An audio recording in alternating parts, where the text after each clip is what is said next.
Episode की शुरुआत में हम लोगों को कीरी का स्कूल दिखाया जाता है और कीरी अपनी क्लास के अंदर सायो के साथ बात कर रही थी। सायो कीरी से कहने लगती कि बहुत दिन हो गए थे कि बारिश नहीं हुई थी और मुझे काफी ज्यादा अच्छा लग रहा है कि आज के दिन बारिश हो रही है, जिसके चलते सायो कीरी से कहने लगती कि आज काटायामा जरूर स्कूल आएगा। और कीरी सायो से कहने लगती कि पता नहीं क्यों बारिश के समय ही हर बार स्कूल आया करता है।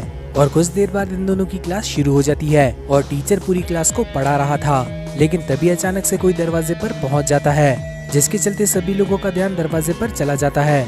और ये काटायामा ही था, जो कि बारिश के पानी से काफी बुरी तरीके से भीग चुका था। और टीचर काटायामा को डांटते हुए कहने लगता है, काटायामा, तुम्हें मालूम है कि अभी क्या समय हो रहा है? ये कोई स्कूल आने का समय है क्या? और टीचर का जवाब देते हुए काटायामा कहने लगता है, मुझे माफ कर देना टीचर, मैं स्कूल के लिए काफी ज्यादा देर से उठा था। और ताशीमारू उसका मजाक बनाते हुए कहने लगता है, जितनी देर में ये स्कूल आता है उतनी देर में तो बाकी स्टूडेंट घर पहुंच जाते हैं। और टीचर ताशीमारू से कहने लगते हैं कि तुम्हें जरा सा चुप रहना चाहिए। और तब टीचर काटायामा से कहने लगते हैं, आखिर तुम एक छाता क्यों नहीं खरीद लेते? तुम इतनी बुरी तरीके से भीग चुके हो और मुझे तो ये समझ नहीं आता कि आखिर तुम बारिश के समय ही क्यों दिखाई देते हो। जिसके चलते टीचर काटायामा को उसकी सीट पर बैठने को कहने लगते हैं। और तभी सायो कीरी से कहने लगती है कि ताशीमारू की बात बिल्कुल सही है, काटायामा सचमुच में काफी ज्यादा स्लो है। जिसके चलते अब अचानक से घंटी बज जाती है और पीटी टीचर इनको बुलाने के साथ ही कहने लगता है कि आज हम लोग वॉलीबॉल खेलेंगे। और मैच के दौरान काटायामा काफी धीरे धीरे खेल रहा था और उसकी वजह से अब उसकी टीम हारने लगती है। और ताशीमारू को ये देखने के साथ ही काफी ज्यादा गुस्सा आने लगता है।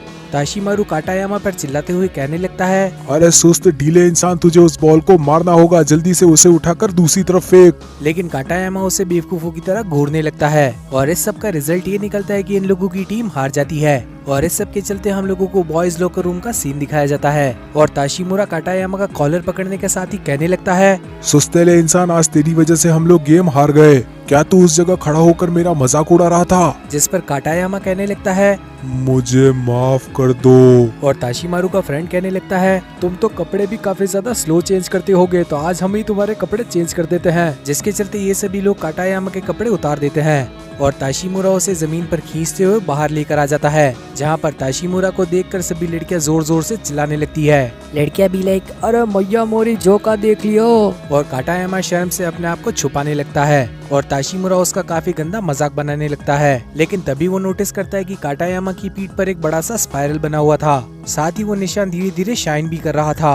और अचानक से कीरी की नजर भी उस स्पाइरल पर पड़ जाती है, जिसे देखने के साथ ही वो काफी ज्यादा हैरान थी। और काटायामा जमीन पर रेंगते हुए फिर से बॉयज लॉकर रूम के अंदर पहुंच जाता है। जिस सब के चलते हम लोगों को ट्यूसडे का दिन दिखाया जाता है। उस दिन भी काफी जोरों से बारिश हो रही थी और काटायामा उस दिन भी स्कूल आया था।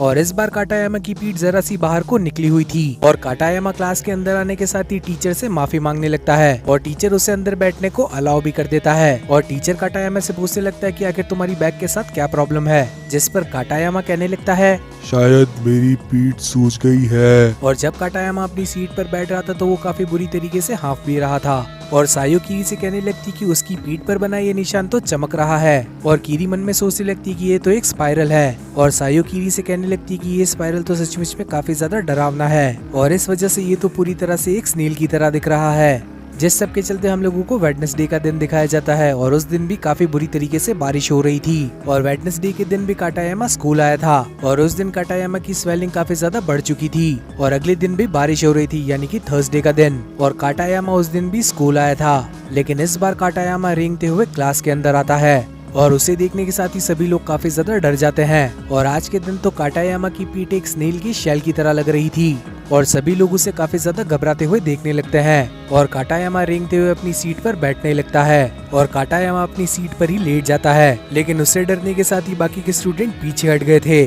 और फ्राइडे के दिन भी बारिश काफी बुरी तरीके से हो रही थी, लेकिन आज का दिन जरा सा अलग था क्योंकि सभी लोग ग्राउंड के अंदर इकट्ठा हो जाते हैं, क्योंकि इन लोगों की स्कूल की बिल्डिंग के ऊपर एक अजीब सा स्नेल घूम रहा था। और काटायामा यहाँ पर एक पूरी तरीके से स्नेल के अंदर तब्दील होने लगा था। और अचानक से काटायामा की आंखें भी बाहर निकल जाती है और कीरी उसे देखने के साथ ही पता है क्या कहती है, ये तो स्पाइरल द्वारा कर्स्ड हो चुका है। और काटायामा की इतनी गंदी हालत देखने के साथ ही टीचर अब प्रिंसिपल के पास चले जाते हैं। प्रिंसिपल अब टीचर से कहने लगते हैं कि आपको उसके पेरेंट्स को इन्फॉर्म करना चाहिए। और टीचर कहने लगता है कि मैंने तो ऐसा सुबह ही कर दिया। उसके पेरेंट्स ने बताया कि वो तो कुछ दिनों से घर भी नहीं जा रहा। और प्रिंसिपल कहने लगता है, आखिर वो ऐसी हालत में जाएगा भी कैसे बेचारा, जरूर वो घर न जाने की बजाय पहाड़ों के अंदर छिप रहा होगा। और टीचर कहने लगता है कि मैंने काटायामा के पेरेंट्स को स्कूल आने को कहा है। और कुछ ही देर के अंदर काटायामा के पेरेंट्स स्कूल आ जाते हैं। और टीचर उसके पेरेंट्स से कहने लगते हैं, वो रहा दीवार पर आपका बेटा।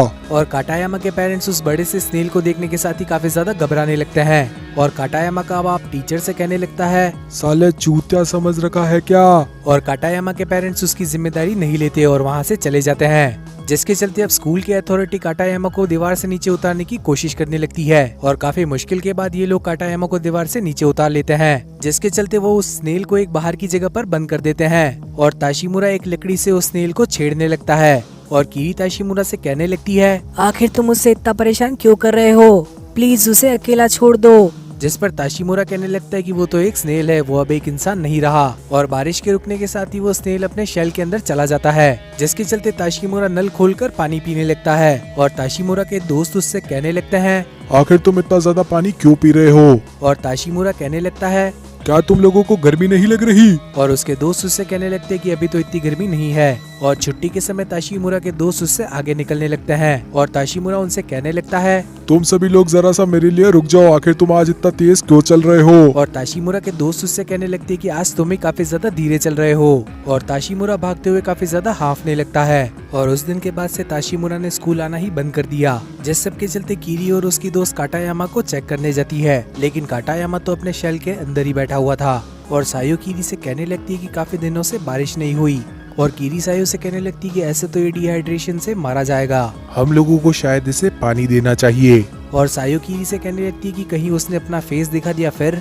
और कीरी कहने लगती है कि शायद इसी डर की वजह से कोई इसे पानी नहीं देता। जिसके चलते कीरी और सायो पाइप से स्नेल को पानी पिलाने लगते हैं। और पानी डालने के साथ ही स्नेल अपनी शेल से बाहर आ जाता है। और उससे डरने के साथ ही कीरी और सायो वहाँ से भाग जाते हैं। और कुछ दिनों बाद टीचर पूरी क्लास से कहने लगता है कि ताशिमुरा काफी दिनों से स्कूल नहीं आ रहा, अगर किसी को भी उसके बारे में कुछ पता है तो आकर मुझे बताओ। और कुछ स्टूडेंट क्लास में बात करने लगते हैं, कहीं उसके साथ भी तो। और कीरी भी उन लोगों की बात सुन लेती है। और अचानक से विंडो के बाहर एक स्नेल आ जाता है। जिसे देखने के साथ ही सायो काफी ज्यादा डर जाती है। और उसे देखने के साथ ही पूरी क्लास डर जाती है। और टीचर उसे देख कहने लगते कि काटायामा बाहर कैसे आ गया। और स्टूडेंट कहने लगते ये काटायामा नहीं बल्कि ताशिमुरा है। ताशिमुरा भी एक स्नेल के अंदर कन्वर्ट हो चुका है।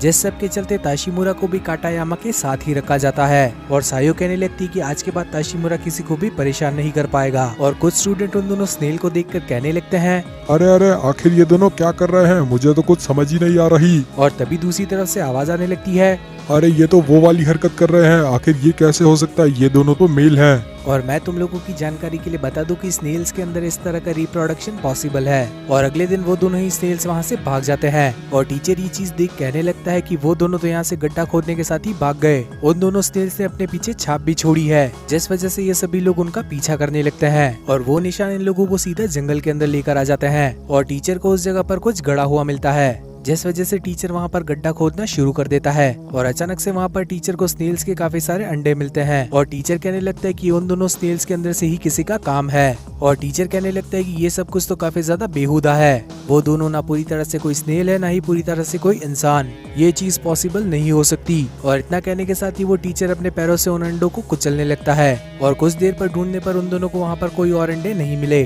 साथ ही वो दोनों स्नेल्स भी वहाँ से जा चुके थे। जिस वजह से ये लोग फिर से स्कूल के अंदर लौट जाते हैं। और कीरी हम लोगों को बताने लगती है कि कुछ दिनों तक टीचर स्कूल नहीं आ रहा था। और एक दिन काफी ज्यादा खतरनाक बारिश हो रही थी। और दरवाजा खोलने के साथ ही अचानक से टीचर अंदर आ जाता है। लेकिन इस बार टीचर खुद भी एक स्नेल के अंदर तब्दील हो चुका था। और कीरी बताने लगती कि टीचर रेंगते हुए क्लास के अंदर आने लगे। और उनकी पूरी बॉडी पर वैसे ही कुचले हुए अंडे चिपके हुए थे।